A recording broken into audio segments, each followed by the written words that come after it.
It's 1372, and a couple of Bohemian peasants just had a kid named Jan Hus, but not because his dad's last name was Hus. Rather, Jan Hus comes from Husinek, which is a town in Bohemia, and Husinek means dwelling of the geese. So Jan Hus is literally just Jan the goose, and he was a very silly goose, which made this goose very angry. Now, eventually, Jan grew up, and he decided he didn't want to live a boring peasant life. He wanted to go to the city to be a smart Catholic priest boy.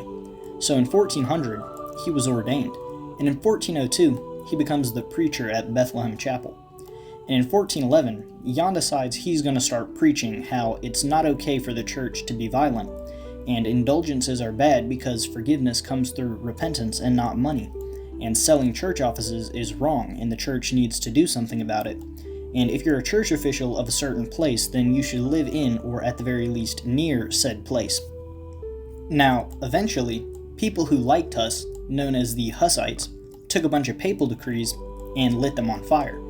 And the Roman Catholic Church didn't like that, so they went to the Hussites and started chopping off their heads. Jan Hus wouldn't shut up, like the absolute dog that he is, and the Holy Roman Empire and Roman Catholic Church start to lose control of Bohemia. So the king of the Romans, though not technically emperor yet, Sigismund, says, "Guys, let's have a council so we can unite the church again." And Jan's like, "Okay, but if I come to you guys, you're not gonna, lock me in prison and burn me alive, right?" Yeah, sure, totally. We would never do something like that." "Well, that was weird, but you seem like a trustworthy guy, so I'm in."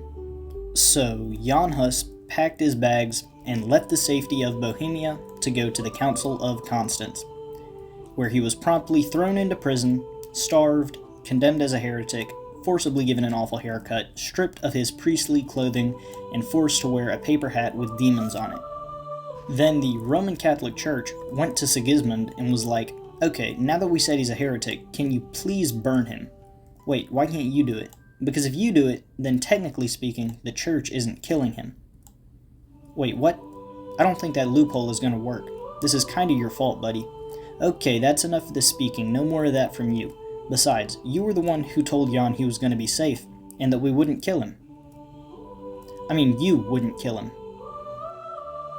"Hey, Jan. Hey, what's up? So, I kinda sorta lied, and you're getting burned alive. You suck." And then Sigismund gets all embarrassed and starts blushing, which is actually like a true story. And so it was. In 1415, at the Council of Constance, Jan Hus was tied to a pole and burned alive. Now, it's alleged, mainly by Protestant reformers, that before he died, Jan Hus, being the absolute dog that he was, declared, "You may kill a goose, but in 100 years a swan will sing and you will be forced to listen." But this is probably not true, and it's probably a later embellishment by Martin Luther. What Jan probably said was something along the lines of, "You can kill this goose, but more will come after me." And that's not a very specific prophecy, it's really just an obvious recognition that calls for reform of the Roman Catholic Church were increasing at the time, which they were. But that's not as cool, so let's just pretend like he said the really cool quote instead.